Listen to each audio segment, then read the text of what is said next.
मोक्षमार्गस्य नेतारम् भेत्तारं कर्मभूभृताम् ज्ञातारं विश्वतत्त्वानां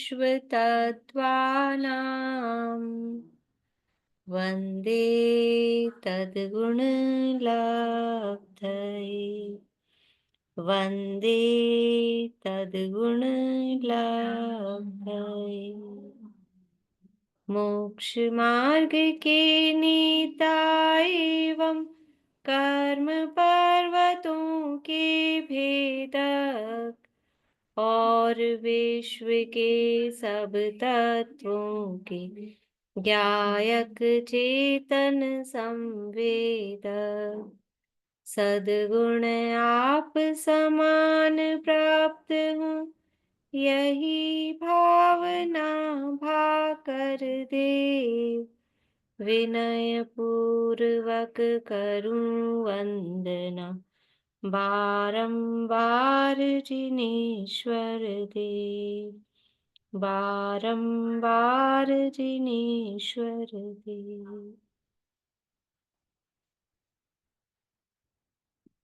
तत्वार सूत्र नामक के महाशास्त्र है, उमा स्वामी आचार्य देव द्वारा रचित। इसके अंतर्गत यहाँ तीसरा अधिकार अपना चल रहा है और उसमें जो भरत और ऐरावत क्षेत्रों में 6 काल का परिवर्तन होता है, उस काल परिवर्तन की चर्चा अपनी चल रही है। कौन-कौन से 6 कालों का परिवर्तन होता है? उत्सर्पणी के 6 काल बोलने हैं। उत्सर्पणी के 6 काल बोलिए जी। दुखमा तुखमा, दुखमा, दुखमा सुखमा, सुखमा तुखमा, सुखमा, सुखमा सुखमा। बहुत बढ़िया। अवसर्पणी के 6 कालों की चर्चा करने के बाद में उत्सर्पणी के 6 कालों की भी चर्चा अपन ने की है और किस तरह से घट यानी ह्रास से वृद्धि की ओर, फिर वृद्धि से ह्रास की ओर और फिर प्रलय पर आकर वो समझ लो एक चक्र पूरा होता है और उसके बाद से फिर से वृद्धि का काल प्रारंभ होता है। इस तरह से ये चक्र चलता रहता है 20 कोड़ा-कोड़ी सागर तक। 10 कोड़ा-कोड़ी सागर का अवसर्पणी और 10 कोड़ा-कोड़ी सागर का उत्सर्पणी। तो उत्सर्पणी काल में भी हमने ये देखा था कि जब दुखमा और दुखमा काल के बाद में किस प्रकार से अग्नि उत्पन्न करना, किस प्रकार से परिवार आदि, क्योंकि उससे पहले तक सब म्लेच्छों की तरह ही कच्चा भोजन खाते हैं, विवाह आदि की कोई प्रथा नहीं होती है, तो कुलकर उत्पन्न होते हैं। जब ये युग चेंज होता है, तो उनको शिक्षा देने के लिए प्रजा को, जनता को बताने के लिए कुलकर उत्पन्न होते हैं और वो ये सब काम सिखाते हैं और जो अंतिम कुलकर होते हैं, उनके पुत्र ही पहले तीर्थंकर होते हैं। उत्सर्पिणी में भी, अवसर्पिणी में भी अंतिम कुलकर के पुत्र पहले तीर्थंकर होते हैं और उसके बाद क्रम से यथा समय 24 तीर्थंकर उत्पन्न होते हैं और बाकी महापुरुष भी 12 चक्रवर्ती, 9 नारायण, 9 प्रतिनारायण, 9 बलभद्र, इस तरह से ये सब उत्पन्न होते हैं। हमने एक ये देखा था जो इस बार अवसर्पणी काल है, ये हुंडावसर्पणी काल है, अर्थात दोषयुक्त काल है, तो उसमें कुछ-कुछ अपवाद हुए हैं। उसमें उसके एक अपवाद में हमने देखा था कि 11 रुद्र और 9 नारद उत्पन्न हुए इस काल में। लेकिन कहीं-कहीं ऐसा भी उल्लेख मिलता है, लोकसार में है शायद, कि उत्सर्पणी काल में भी ये रुद्र होंगे। तो उत्सर्पणी में तो हुंडा है नहीं, तो अब ये इसको काल दोष से माने या फिर ये होते ही हैं यथायोग्य, क्योंकि तिलोय में ये मूल गाथा में दिया, हमने गाथाओं से पढ़ा था कि इसको हुंडावसर्पणी का दोष से 11 रुद्र और 9 नारद होना बताया और फिर दूसरे ग्रंथों में ये भी कहा है, तो यथायोग्य जो भी हो, इसलिए आपको बता रही हूँ कि कहीं आपको पढ़ने में आए तो फिर ऐसा लगे कि हमने ऐसा पढ़ा था। अब अपने को ये देखना है, कल अपनी ये चर्चा पूरी हो गई थी उत्सर्पणी की, तो क्या ये जो परिवर्तन है उत्सर्पणी और अवसर्पणी का, ये जो चक्र है, पूरे 3 लोक में होता है? हाँ कि ना? कि नहीं? तो पूरे मध्यलोक में होता है? नहीं। पूरे ढाई द्वीप में होता है? नहीं। पूरे जम्बू द्वीप में होता है? नहीं। तो पूरे भरत क्षेत्र में होता है? नहीं। नहीं। पूरे भरत क्षेत्र में भी नहीं होता। तो कहाँ होता है कि भरत क्षेत्र में 6 खंड है, तो 6 में से केवल एक आर्य खंड में, केवल आर्य खंड में ही ये काल का परिवर्तन होता है।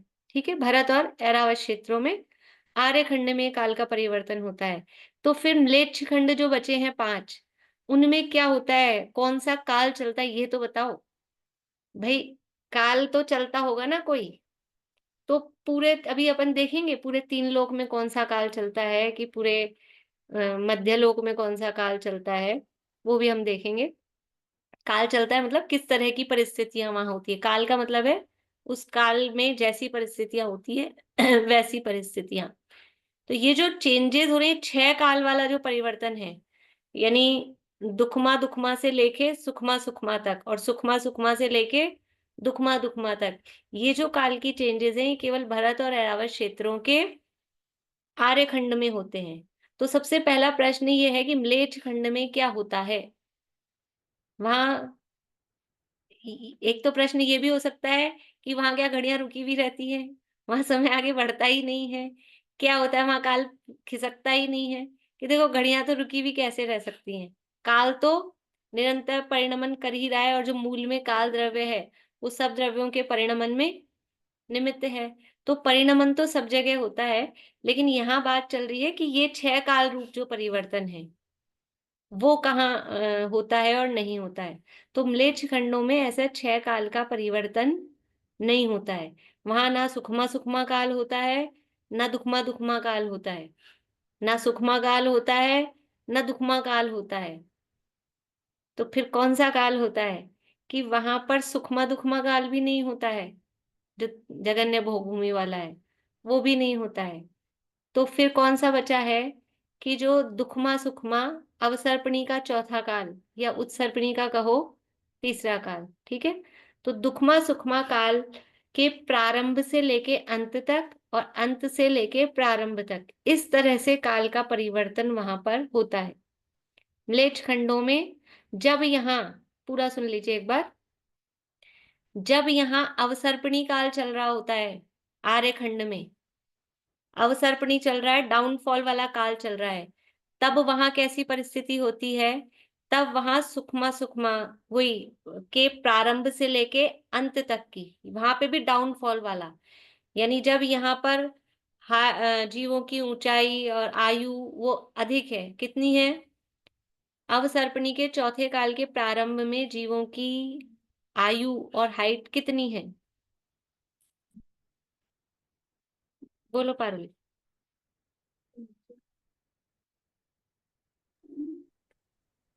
उसके प्रारंभ में आयु तो प्रारंभ में एक एक पल्ले की होती है, और 550 धनुष ऊंचा है। कौन सा काल पूछा है?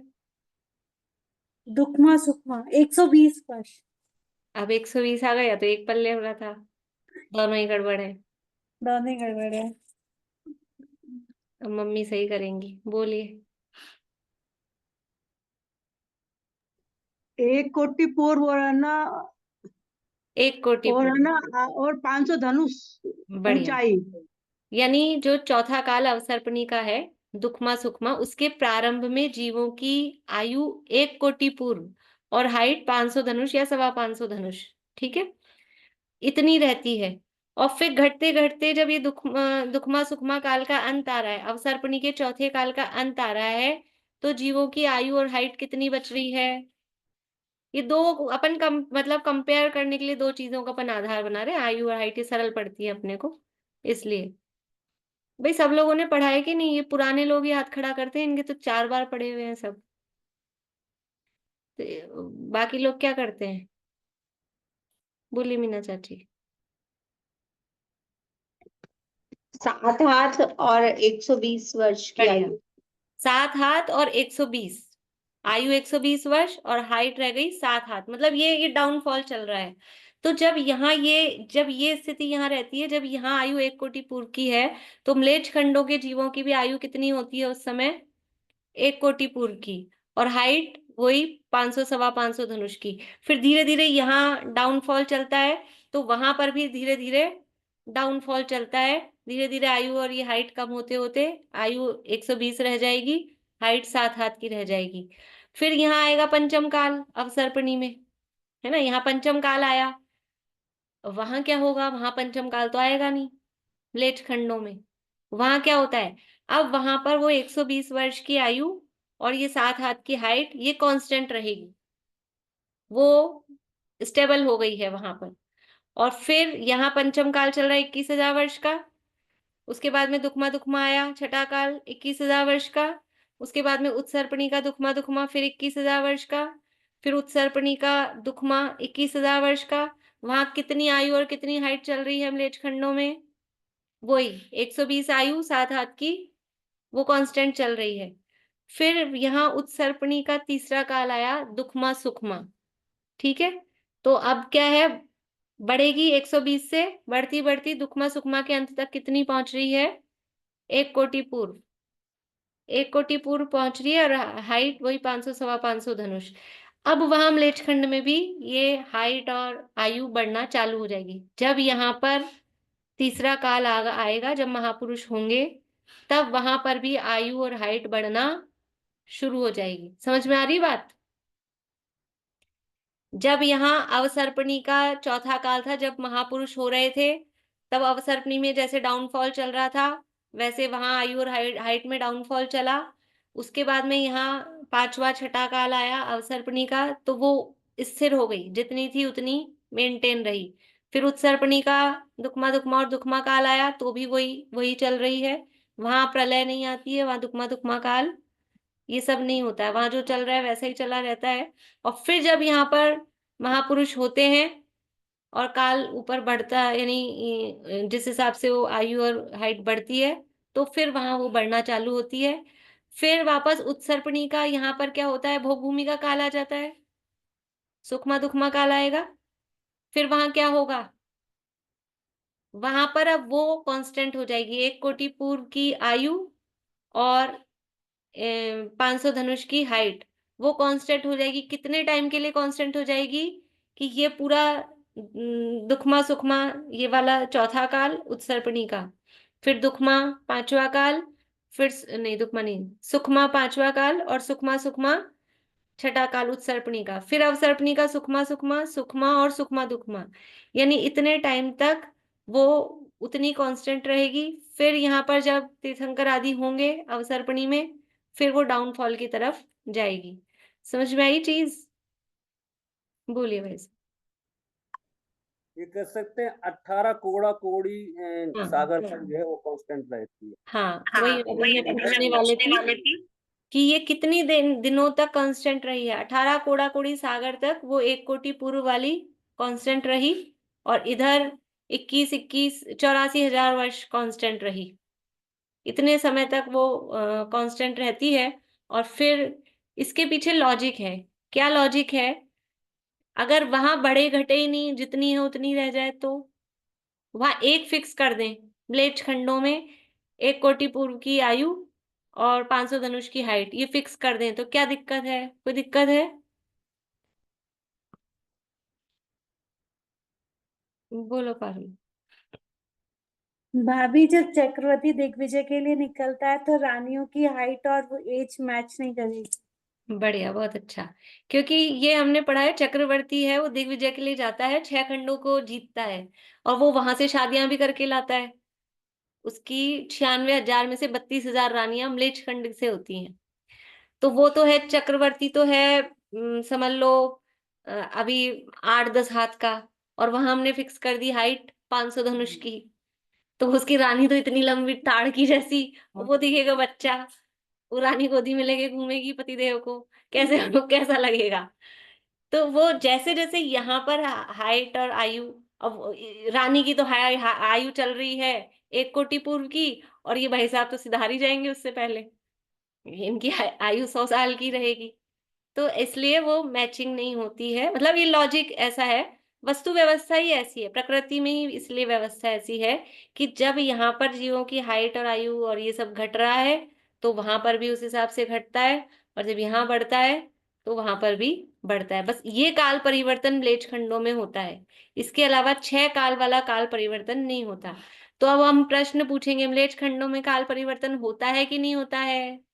स्यादवाद है, 6 काल वाला परिवर्तन नहीं होता, लेकिन चौथे के प्रारंभ से चौथे के अंत तक, फिर चौथे के अंत से चौथे के प्रारंभ, चौथा मतलब अपन अवसर्पणी की तरफ से बोल रहे हैं, दुखमा सुखमा के प्रारंभ से अंत तक और दुखमा सुखमा के अंत से प्रारंभ तक, ऐसा परिवर्तन तो वहां पर भी होता है। यही स्थिति एज इट इज विजयार्ध में भी लगाना, विजयार्ध की जो श्रेणियां हैं, विजयार्ध की श्रेणियों में भी यही रहता है, वहां भी 6 काल का परिवर्तन नहीं होता है।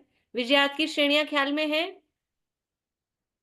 विजयार्ध पर्वत की रचना अपन ने पढ़ी थी, उसमें 3 स्टेप्स थे। तो फर्स्ट स्टेप पर विद्याधर लोग रहते हैं, सेकंड स्टेप पर व्यंतर देवों की नगरियां हैं, और थर्ड स्टेप पर कूटे हैं, उसमें एक सिद्धकूट है, आकृत्रिम जिनालय है। तो जो फर्स्ट स्टेप पर विद्याधर देव रहते हैं, वहां पर वो विद्याधरों की नगरियां हैं, वहां पर भी 6 काल का परिवर्तन नहीं होता है। बिल्कुल इसी तरह से जैसे म्लेच्छ खंडों में बताया है, दुखमा सुखमा के प्रारंभ से अंत तक और दुखमा सुखमा के अंत से प्रारंभ तक, इसी तरह से 6 काल का यानी ये काल का परिवर्तन वहां पर होता है। वहां पर भी यही रीजन है, क्योंकि बाकी 32,000 रानियां वो विद्याधरों से लाता है चक्रवर्ती, तो वहां पर भी फिर यही मिसमैचिंग वाली स्थिति रहेगी, तो वहां पर भी इसी तरह का काल परिवर्तन होता है। बोलिए आशा आंटी। अवसर्पणी जब यहाँ चल रहा है तो वहाँ चौथे काल जैसा, अवसर्पणी जैसा यहाँ चौथे काल में वैसा वहां रहता है ना। और जब ये उत्सर्पणी चल रहा है तो जब उत्सर्पणी का तीसरा काल रहता है वैसा ही वहां रहता है। हाँ बस, है ना, वैसा सेम दोनों सेम। जगह वही है। जब वो जा रहे हैं हाँ तीर्थंकर वगैरह मोक्ष जा रहे हैं, दोनों काल में सेम है। हाँ हाँ, बाकी वहां भोग भूमि वाली स्थिति भी नहीं बनेगी, और दुखमा दुखमा जैसी म्लेच्छों जैसी, मतलब ऐसी इतनी बुरी स्थिति वो भी नहीं बनेगी ना। मतलब बदतर स्थिति होगी ना, बहुत अच्छी भोग भूमि वाली स्थिति, वो नहीं होती है। नॉर्मल इस तरह की स्थिति वहां पर चलती है। ठीक है, अब है कि ये तो हो गया भरत क्षेत्र की पूरी हो गई, कि भरत क्षेत्र के 5 खंडों में जो 5 म्लेच्छ खंड हैं, वहां तो दुखमा सुखमा के प्रारंभ से अंत और अंत से प्रारंभ तक है, और जो आर्य खंड है वहां पर 6 काल का परिवर्तन है। अब हेमवत, हरि, विदेह, रम्यक, हिरण्यवत, इन क्षेत्रों में क्या होता है? इन क्षेत्रों में क्या होता है? तो अपन ने तभी पढ़ा था कि हेमवत क्षेत्र में जगन्य भोग भूमि जैसी व्यवस्था है, यानी कौन सा काल? अब नंबर उंगली से बता दो अवसर्पणी के हिसाब से। जगन्य भोग भूमि का मतलब कौन सा काल चल रहा चलेगा वहां पर? बढ़िया, अवसर्पणी का तीसरा। हरि क्षेत्र में मध्यम भोग भूमि है, तो अवसर्पणी का कौन सा काल चलेगा? दूसरा काल चलेगा का मतलब वहां के जीवों की आयु, हाइट, खान पीन की जो व्यवस्था है, सम्यक प्राप्ति की योग्यता है, वो सारे जो अपन ने चार्ट बनाया है, वो सब चीजें उस हिसाब से होगी। अब है उत्तर कुरु, देव कुरु, उत्तम भोग भूमि, वहां पर पहला सुखमा सुखमा काल जैसी व्यवस्था रहेगी। अब विदेह क्षेत्र में क्या होगा? विदेह क्षेत्र में पहला काल चलेगा, दूसरा, तीसरा, कौन सा काल चलेगा? तो विदेह क्षेत्र में सदा काल हमेशा ही चौथे काल के प्रारंभ जैसी स्थिति रहती है, ना तो चौथे के अंत से प्रारंभ, प्रारंभ से अंत जैसा म्लेच्छ खंडों में हो रहा है, ऐसा नहीं होता है। विदेह क्षेत्र में हमेशा ही चौथे काल के प्रारंभ जैसी, यानी जो उत्कृष्ट आयु 1 कोटि पूर्व, 500 सवा 500 धनुष की हाइट जो कही गई है, वो हमेशा ही विदेह क्षेत्र में वो स्थिति वर्तती है। ठीक है, और विदेह क्षेत्र में भी आर्य खंड और म्लेच्छ खंड है, विदेह क्षेत्र में भी तो है, तो वहां के म्लेच्छ खंडों में क्या होता है? वहां पे भी सदा काल चौथे काल के प्रारंभ की, क्योंकि वहां आर्य खंडों में चेंज नहीं हो रहा है, तो म्लेच्छ खंडों में भी कोई चेंज नहीं होता है। विदेह क्षेत्र में सदा काल ही चौथे काल के प्रारंभ जैसी स्थिति रहती है। तो ये तो हो गया समझ लो 2.5 द्वीप में, जहां भरत है और विदेह क्षेत्रों की रचना हो गई। 2.5 द्वीप के बाहर जो असंख्यात द्वीप समुद्र हैं, उनमें कौन सी स्थिति रहती है? 2.5 द्वीप के बाहर असंख्यात द्वीप समुद्रों में तीसरा जो काल है मध्य जघन्य भोग भूमि, जगन्य भोग भूमि की स्थिति मानुषोत्तर पर्वत से लेकर कहाँ तक चलेगी? स्वयंप्रभ पर्वत, जो स्वयंभू रमण द्वीप के बीच में है, स्वयंप्रभ पर्वत। देखो अपन रचना पूरी पढ़ के आए हैं, अब फिर किसी के चेहरा यूं हो तो क्या कर सकते हैं? अपन पूरी रचना पढ़ के आए हैं, इसलिए वो रचना नहीं पढ़ाएंगे पूरी, वो पहले पढ़ के आए हैं, इसलिए वो सब पहले हो गया। और ये बात भी वहां बता के भी आए हैं, है ना। तो मानुषोत्तर पर्वत से लेके स्वयंप्रभ पर्वत तक जगन्य भोग भूमि की स्थिति है, यानी तीसरे काल जैसी। क्या चल गया?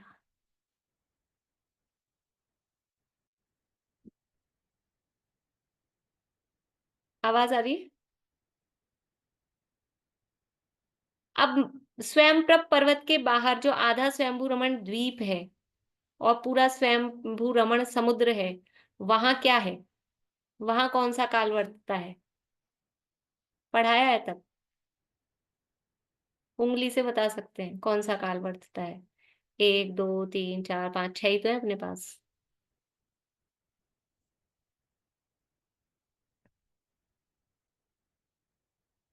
बढ़िया, 2 ही लोग सही जवाब दे रहे हैं, बाकी 2 3 लोग गलत दे रहे हैं। पांचवा काल, पांचवें काल जैसी स्थिति वहां पर वर्तती है। पांचवें काल जैसी स्थिति का मतलब क्या है? कि वहां पर जो जीव हैं, कौन से जीव हैं वहां? मनुष्य और तिर्यंच दोनों हैं? केवल तिर्यंच हैं, ठीक है।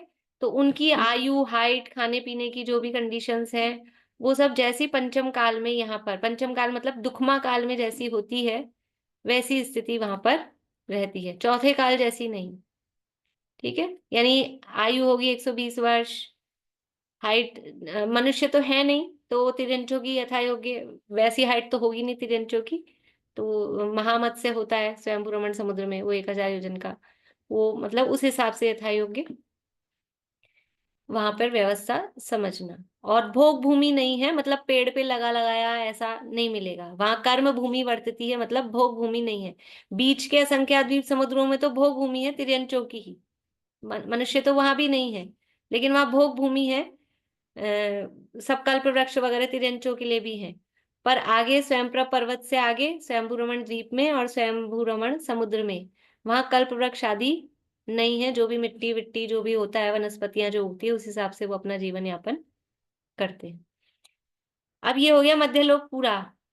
अब पहले पहले नरक को निपटाए हैं। नरक में कौन सा काल वर्तता है? देखो यहाँ अपन कंपेयर कर रहे हैं केवल, वहां काल परिवर्तन होता नहीं है, इस तरह का होता नहीं, लेकिन अपन कंपेयर करें कि यहाँ 6 कालों में से नरक में अगर हमको देखना हो तो कौन सा काल वाला स्थिति अपने को समझ आती है? दुखमा दुखमा छठा काल, ठीक है। नरक में दुखमा दुखमा छठे काल जैसी स्थिति है, और देवगति में, स्वर्ग में वो सुखमा सुखमा पहले काल जैसी स्थिति। इस प्रकार से ये हमने पूरे 3 लोक में, मध्य लोक में, सब जगह किस प्रकार से काल वातावरण रहता है वो हमने देखा है। ये बस केवल जो नरक और स्वर्ग में कहा है वो आयु वगैरह के हिसाब से नहीं समझना, उनकी आयु और वो सब अलग सिस्टम है। केवल अपन ने सामान्य रूप से तुलना की, हम कहें कि कौन सा काल, तो ऐसा कहने के लिए। अब ये प्रश्न उठता है कि वर्तमान में कौन सा काल चल रहा है? उत्सर्पणी चल रहा है कि अवसर्पणी चल रहा है? उत्सर्पणी चल रहा है कि अवसर्पणी चल रहा है? सबका एक ही जवाब है, अवसर्पणी चल रहा है। लेकिन लोग तो ऐसा, अवसर्पणी का मतलब क्या है? गिरावट का काल, ह्रास का काल। लेकिन अब तो ऐसा दिखता है कि ज्यादा तरक्की हो रही है, ज्यादा उन्नति हो रही है, कितने हमने विकास कर लिया है। पहले तो क्या अंधेरे में लोग रहते थे, बिजली का आविष्कार हो गया, टेलीफोन का हो गया, टीवी और ये वो, और अब तो ये देखो ना, ये क्या है? ये तरक्की नहीं है तो क्या है? हम ऐसे आमने सामने बैठ के पढ़ रहे हैं, कर रहे हैं। पहले था क्या ये सब? तो ये तरक्की का काल है कि गिरावट का काल है? कौन सा काल है? बच्चा पैदा होता है 6 महीने 8 महीने का, वो पूरा मोबाइल चला लेता है। ये बुद्धि बढ़ रही है कि घट रही है? कह रहे बुद्धि घटती है। ये तो सब सब बढ़िया हो रहा है, इतनी इतनी इतनी टेक्नोलॉजी, थोड़े दिन बाद तो ऐसे होगा कि यहाँ से हम डालेंगे रसगुल्ला, वहां पहुंच जाएगा अंदर। अभी तो यही सब हो रहा है, अभी टेक्नोलॉजी क्या क्या नहीं कर लेगी, सब हो जाएगा। फोन में से इधर से उधर कुछ बनाएंगे और भेज देंगे एक दूसरे को बना बना के। तो अब यहाँ ये भाई लॉजिकली देखें तो यही लग रहा है ना कि अभी तो विकास का काल है। आप इसको अवसर्पणी कैसे कहते हो? बोलिए चेतना जी। ना आयु, अगर आयु ले, बल ले, ज्ञान का ह्रास इसलिए क्योंकि हम लोग डिपेंडेंट हो गए ज्यादा, और खुद का स्मरण शक्ति ये सब शक्तियां कम हो गई है। तो टेक्नोलॉजी तो बढ़ गया है, लेकिन अपना जो एक्चुअल मेरा ज्ञान है वो ज्ञान तो ह्रास हो गया है। तो इसलिए इसलिए इसको ह्रास का काल बोलते हैं। बढ़िया, बहुत अच्छा। कि ये जो कुछ और बताना पारुल? मैं अभी धर्म घट रहा है, लोगों की में संवेदनाएं कम हो रही हैं। बढ़िया, बहुत अच्छा। और किसी को कुछ?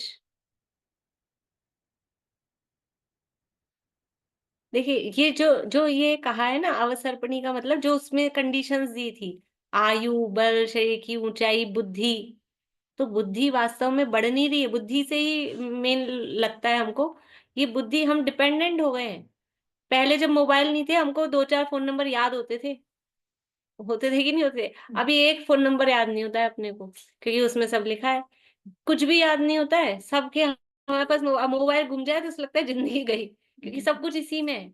अब तो लोगों को अपने बैंक अकाउंट नंबर भी पता नहीं याद होंगे कि नहीं, वो सब इसी में कर रखे हैं। पहले हाथ से काम करते थे ना, अब सब उसी में लिखा लिखाया आ जाता है, कुछ भी याद ही नहीं करने की बात है।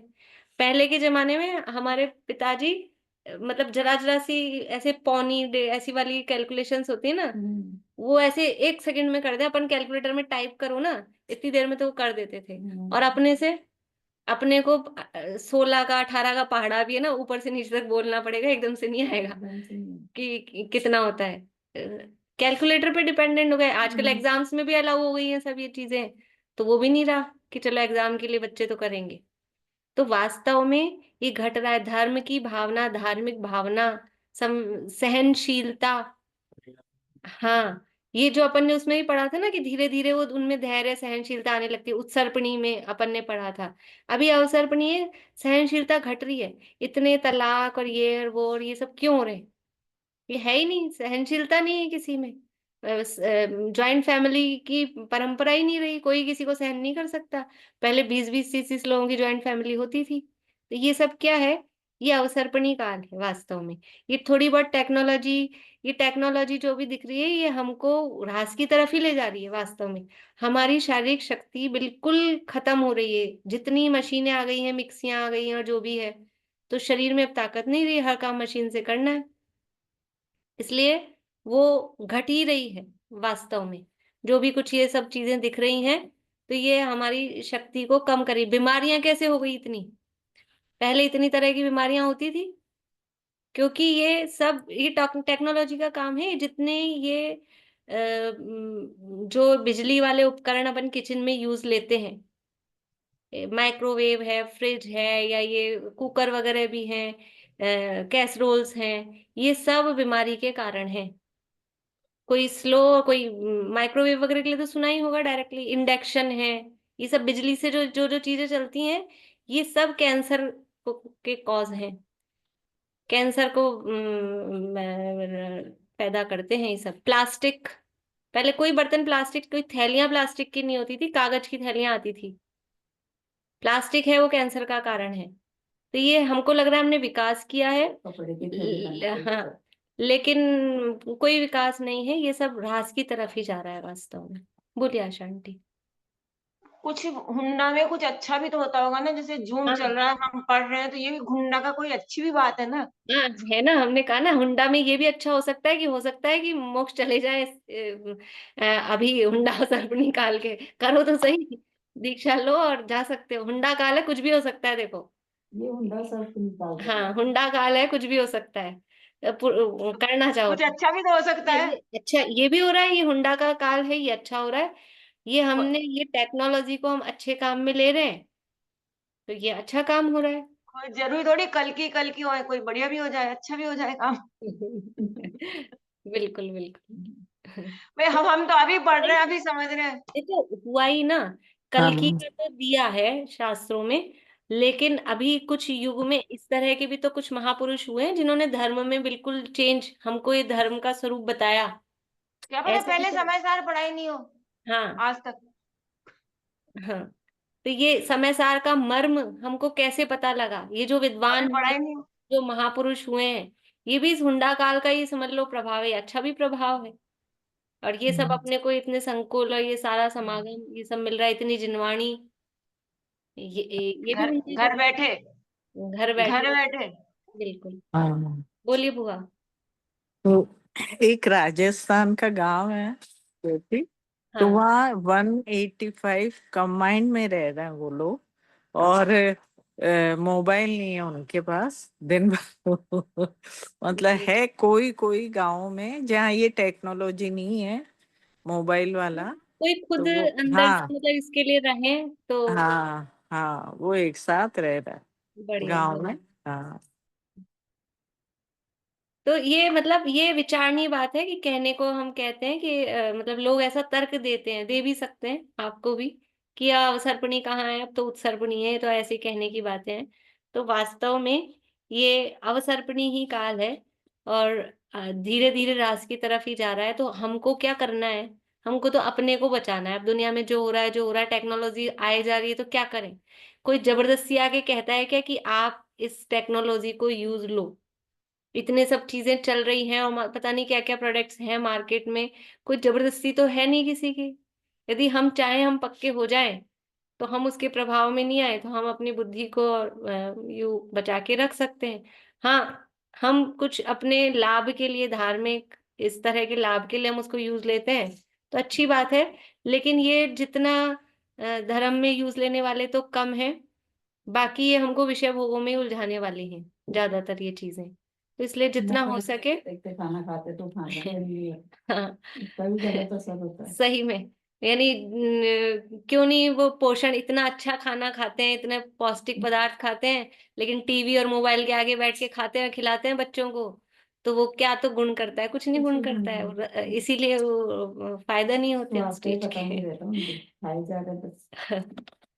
अब एक प्रश्न और है कि ये जो काल का परिवर्तन होता है, बस आज ये लास्ट है इसका प्रकरण अपना, फिर नेक्स्ट क्लास से आगे अगले सूत्र चलेंगे जो बचे हैं, कि क्या काल परिवर्तन होने से सब कुछ बदल जाता है? ये काल बदला, काल बदलता है ना, पहले से दूसरा, दूसरे से तीसरा, चौथा, पांचवा, तो क्या सब कुछ बदल जाता है? ये काल परिवर्तन अभी तो हमने क्षेत्र में देखा कि कहाँ होता है, केवल भरत और ऐरावत क्षेत्र के आर्यखंड में होता है, ये तो क्षेत्र वाइज देखा।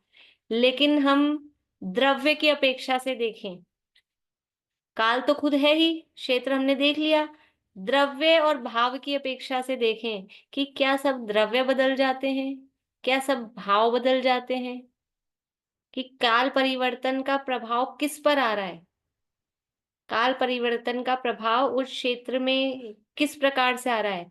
तो देखो क्या बदल जाता है, कि जो वस्तु है, जो द्रव्य है, काल बदला है ना, अब ऐसा बोलते हैं अपन, काल बदला, तो ऐसा भी दोष देते हैं कभी कभी कि साहब आजकल जो मुनिराज हैं वो शिथिलाचारी हो रहे हैं, उनके आचरण सही नहीं है, कुछ गड़बड़ हो रही है, ऐसा है वैसा है। तो क्या क्या कारण कहते हैं, तार्क क्या देते हैं, काल ही ऐसा चल रहा है, पंचम काल है, अब पंचम काल के साधु ऐसे ही होंगे।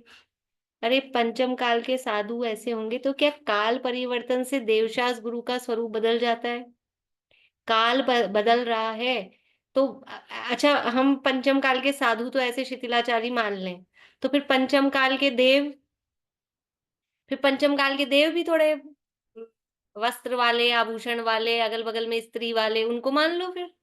भाई जब हम साधु की चर्या में हम कुछ स्वीकार कर सकते हैं कि पंचम काल है, क्या करें, जैसे गृहस्थ वैसे साधु, ऐसा भी कहते हैं, जैसे गृहस्थ पंचम काल है तो इस गृहस्थ ऐसे हैं इसलिए साधु। क्या ये तर्क सही है? फिर जैसे गृहस्थ वैसे ही भगवान भी ऐसे ही मान लें? क्या हमको भगवान रागी द्वेषी, कपड़े पहने हुए, अगल बगल में सीता वीता बगल खड़ी हो स्त्रियां, वो हमको भगवान चलेंगे क्या? वो भगवान हमारे लिए भगवान होंगे क्या? वो हमारे पूज्य होंगे क्या? तो भगवान अगर वीतरागी हैं, पंचम काल चल रहा है, तो भगवान का स्वरूप बदल सकता है क्या? अच्छा, पंचम काल चल रहा है तो ऐसा करते हैं अपन, ये अब क्या करें, काल ही ऐसा है। तो हमने तो गैस जलाई थी अग्नि गर्म करने के लिए, लेकिन उससे तो बर्फ जैसा हो गया पानी। ऐसा हो सकता है पंचम काल चल रहा है तो कोई अग्नि ऐसी हो जाए कि वो बर्फ जैसी अपने को देने लगे ठंडक कि हाँ, वस्तु का स्वरूप नहीं बदलता है। काल परिवर्तन खाली ये क्षेत्र में और ये जो जीव हैं उनके भावों में ऐसा परिवर्तन कर रहा है, लेकिन जो द्रव्य है मूल जीव, जीव ही रहता है। काल बदला है तो जीव बदल के पुद्गल हो जाएगा, कि पंचम काल चल रहा है तो ये जीव थोड़ा शरीर हो गया, ऐसा कुछ होता है?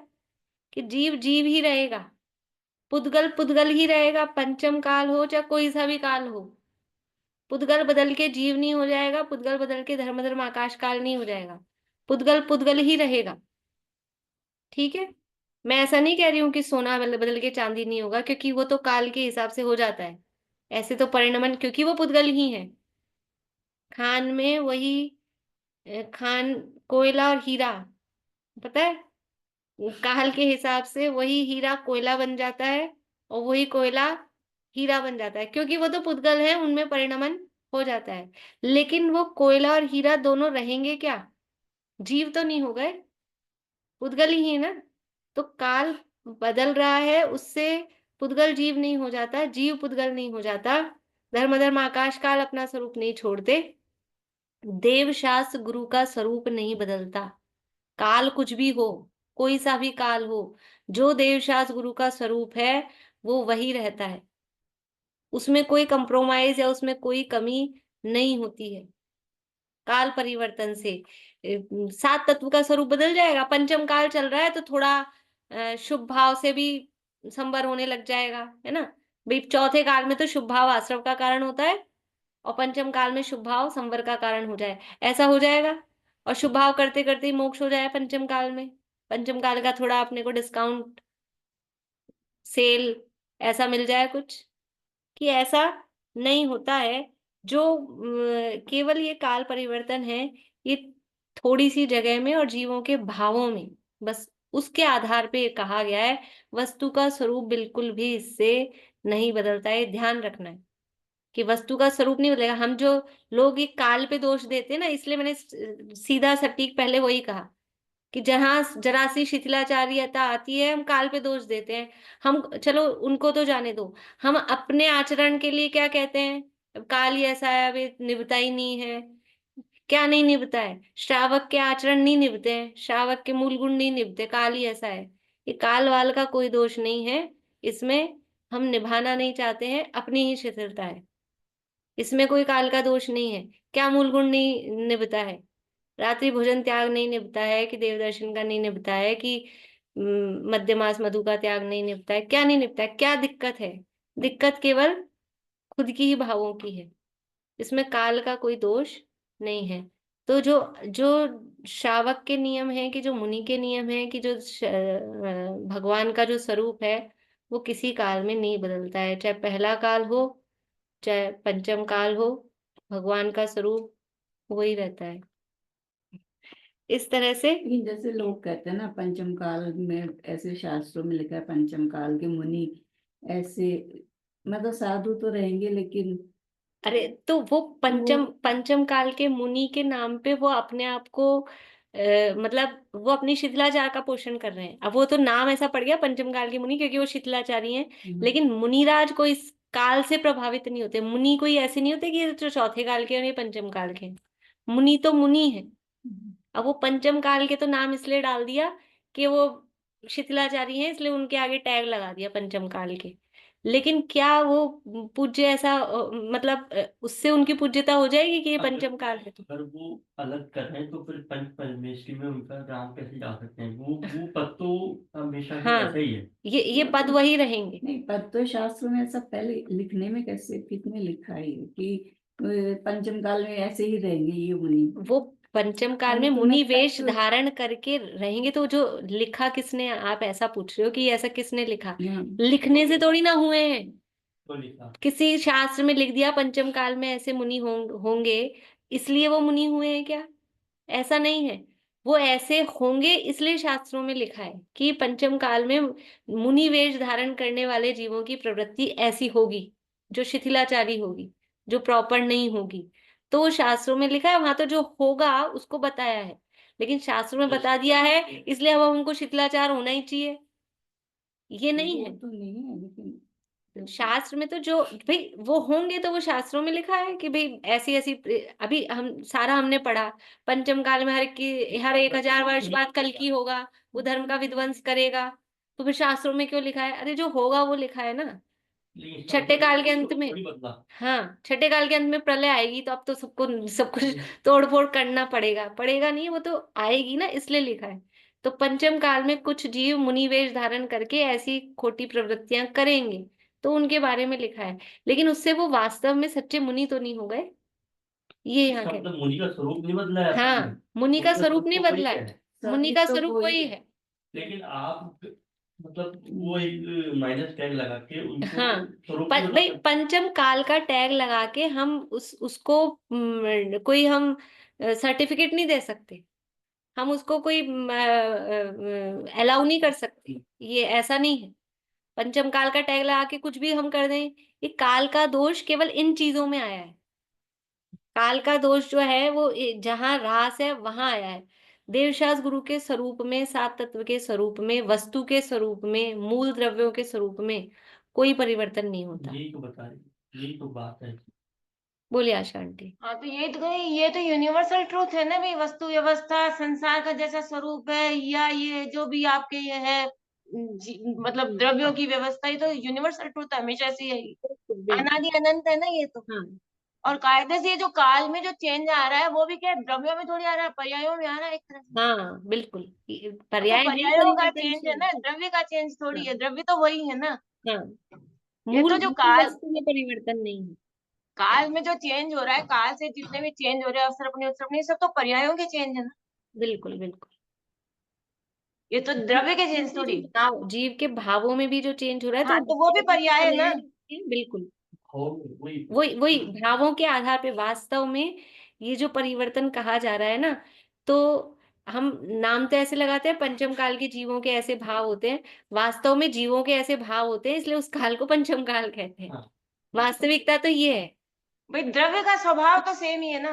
हाँ बिल्कुल। और ऐसी आयु होनी है, ऐसी हाइट होनी है, तो वो जीव उसी काल में उत्पन्न होते हैं, वो उसका निमित्त नैमित्तिक संबंध ऐसा ही है। जिसकी इतनी हाइट होनी है, और तो वो जिस काल में इतनी हाइट होती है उस काल में उत्पन्न होता है। अरे इस भाई वो तरह तो पर्याय है, फिर भी हाइट भी पर्याय है ना। बिल्कुल पर्याय है ना, अब शरीर की अवस्थाएं हैं तो पर्याय ही है, पर्याय ही। और द्रव्य जो, स्वभाव तो सेम है ना सब जगह, हाँ सब जगह सेम है, अनादि सेम, अनंत ही। बिल्कुल बिल्कुल। जो देवशास्त्र गुरु हैं, वो देवशास्त्र गुरु भी सात तत्व रूप हैं। देव हैं वो मोक्ष तत्व के अंतर्गत आते हैं, गुरु हैं वो संवर्ण ऋचा तत्व के अंतर्गत आते हैं, ये भी सात तत्व रूप हैं। इनका स्वरूप नहीं बदलता है, छह द्रव्य सात तत्व देवशास्त्र गुरु, इनका स्वरूप, इनमें कंप्रोमाइज नहीं होता है, कोई काल से प्रभावित नहीं होते हैं, कोई स्वरूप बदलता नहीं है काल से।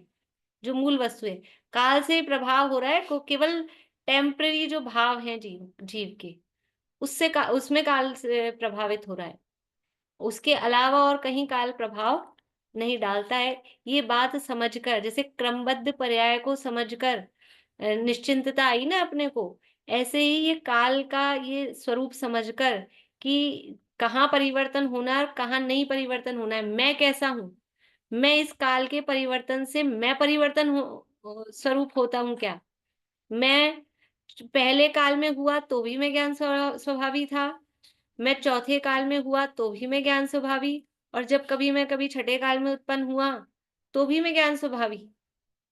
मेरा ज्ञान स्वभाव बदला नहीं। जो जीव छठे काल में उत्पन्न हुए, तो वो क्या ज्ञान स्वभाव से अज्ञान स्वभाव, अज्ञान मतलब जड़ स्वभावी हो गए, ज्ञान से रहित हो गए। ये तो चेतन स्वरूप ही ना, इसलिए वस्तु का, मूल वस्तु का स्वरूप नहीं बदलता। और ये बात बहुत अच्छी है कि भले ही काल में परिवर्तन होता हो, मैं अपरिवर्तनशील हूँ, मैं अनचेंजेबल हूँ, मुझ में परिवर्तन नहीं होता, मेरा स्वरूप जैसा है वैसा ही रहता है। तो ऐसा विचार करके ये काल चक्र का स्वरूप पढ़कर, सुनकर, समझकर अब लक्ष्य कहाँ जाना चाहिए, काल पे से दृष्टि हटे और ये जो अकाली है मतलब काल से अप्रभावित, काल से रहित, ऐसा अपना आत्म तत्व पे अपनी दृष्टि जाए और उसी में लीन होने का हम पुरुषार्थ करें। इसी भावना से ये अपनी चर्चा पूरी होती है। अब किसी को वैसे प्रश्न हो गए हैं सबके? कोई प्रश्न बाकी नहीं है मेरे हिसाब से। यही पूरा करते हैं। जिनवाणी स्तुति। चेतना जी आप करेंगे?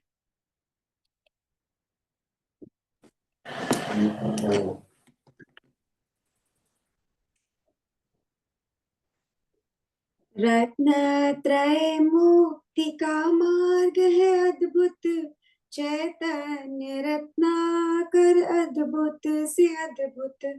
होवे निमग्न अहो सर्व प्राणी, वीतरागी शासन जयवंत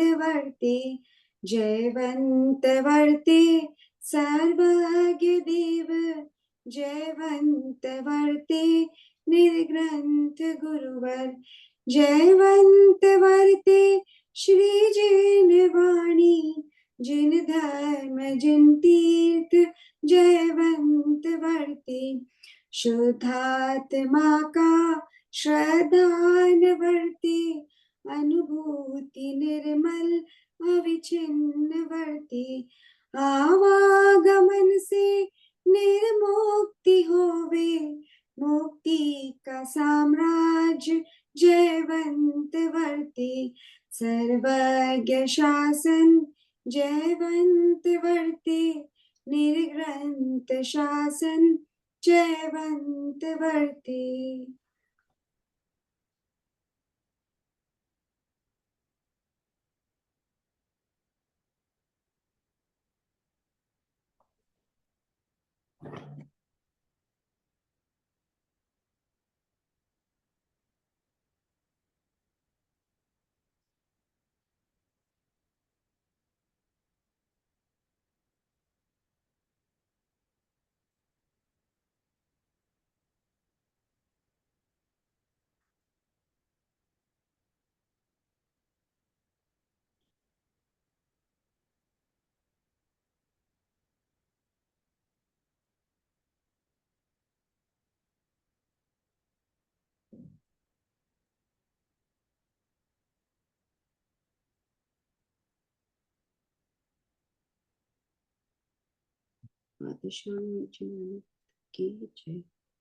जय उदाश्याम जिनवाणी माता की जय।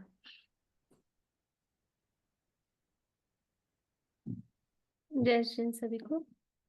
शाम की क्लास ऑनलाइन ही रहेगी सुनीता आंटी। ठीक। जय श्री।